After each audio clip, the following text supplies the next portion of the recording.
At yes, mapagpalang araw mga kaalas. Wala nang intro-intro. Kilala all over the world.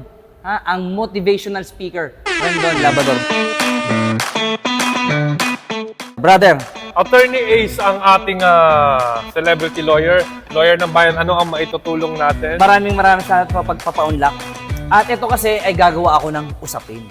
Na kung saan ay common ito Showbiz? common. Hindi, showbiz, celebrity influencers, vloggers, pati mga ordinaryong tao ay matatamaan sa usaping ito. Okay. Ito ay ganito. Dito sa Pilipinas kasi, at sa ilalim ng batas, pag nag-asawa ang isang tao, wala nang karapatan ang mga magulang sa kanilang mga anak na nag-asawa. What? Ngayon, ito ang usapin. Papayagan mo ba ang mga magulang mo, example, na makialam sa buhay mag-asawa? Anong iyong take dyan? Hindi mo pwede. Iwan agad yun. Iwanan ko agad yun. Kahit Sino? ko pa. Magulang mo. Bakit magulang ko? Magulang mo ang pinag-uusapan Hindi, dito. iwanan ko agad yung magulang ko. Siyempre. Bakit? Wala silang karapatan. Kasi buhay mo yan eh. Di ba? Dapat, as a person, the moment na magkaisip ka na, control mo na yung buhay mo eh. Ikaw na dapat pag-decide nun eh. Dapat walang sino mang tao ang pwedeng mag-dictate sa'yo. Kaya kailangan, importante, sa mga magulang din kasi tingin ko, pinapakilaman lang natin yung mga anak natin kapag meron silang nagagawa na hindi natin gusto. Dapat din maintindihan ng mga magulang na hindi natin produkto yung mga anak natin. May sarili pong isip yan. So, i-expect natin na hindi lahat ng gusto natin, hindi lahat ng expectation natin ay magagawa nila. Iba pong tao yan.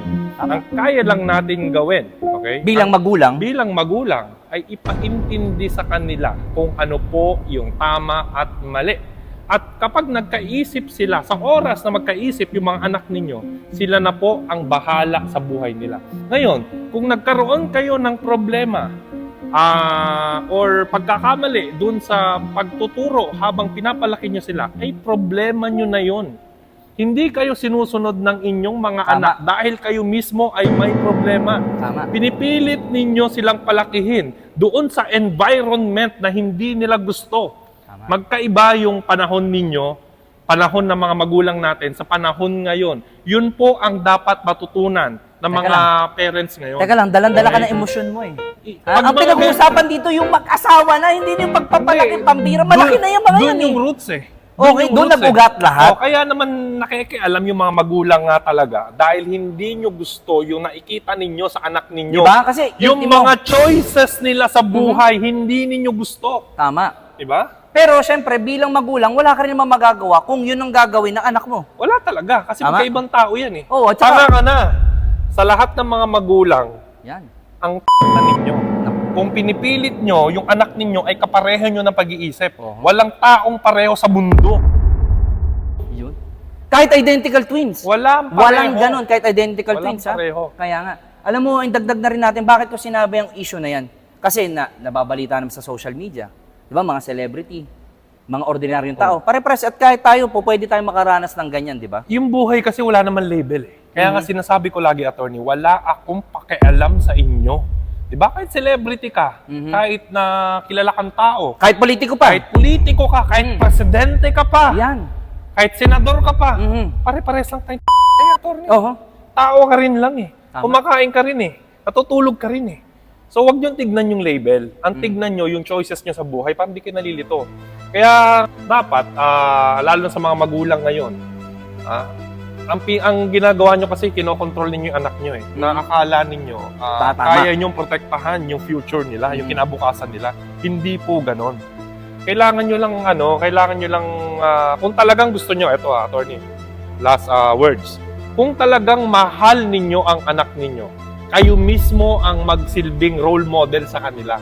Kayo mismo ang magpakita ng tama. Kasi yun naman yung ginagaya lang natin bilang anak eh. Diba? Yun lang naman nakikita namin. Yun lang yung tinitignan namin at yun lang yung guidelines namin sa buhay. Ngayon, kaya kami ganito.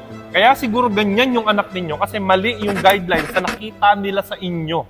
Dagdag na natin bago tayo magtapos, hindi lang naman porket sinasabi ng magulang, tama na yun. Paano rin yung nararamdaman nung anak na may gusto siyang marating sa buhay, pero dahil sa mga pamimilit o yung mga gustong mangyari ng magulang, nalilisang landas. Kaya marami ring napapariwara. Ito naman, para fair.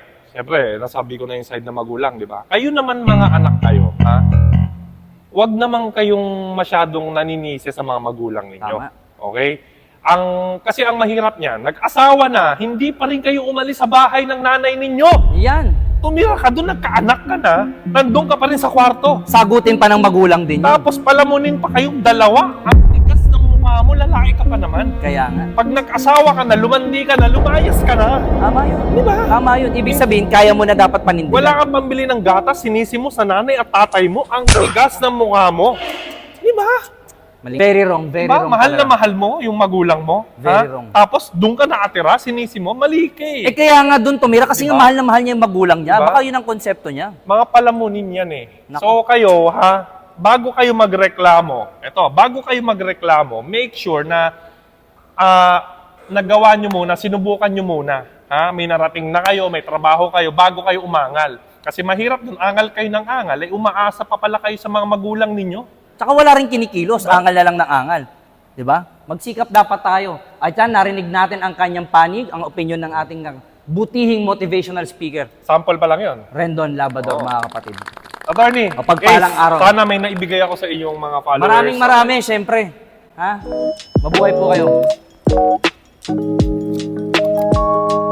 Hindi tayo tumigil, mga isang oras yun.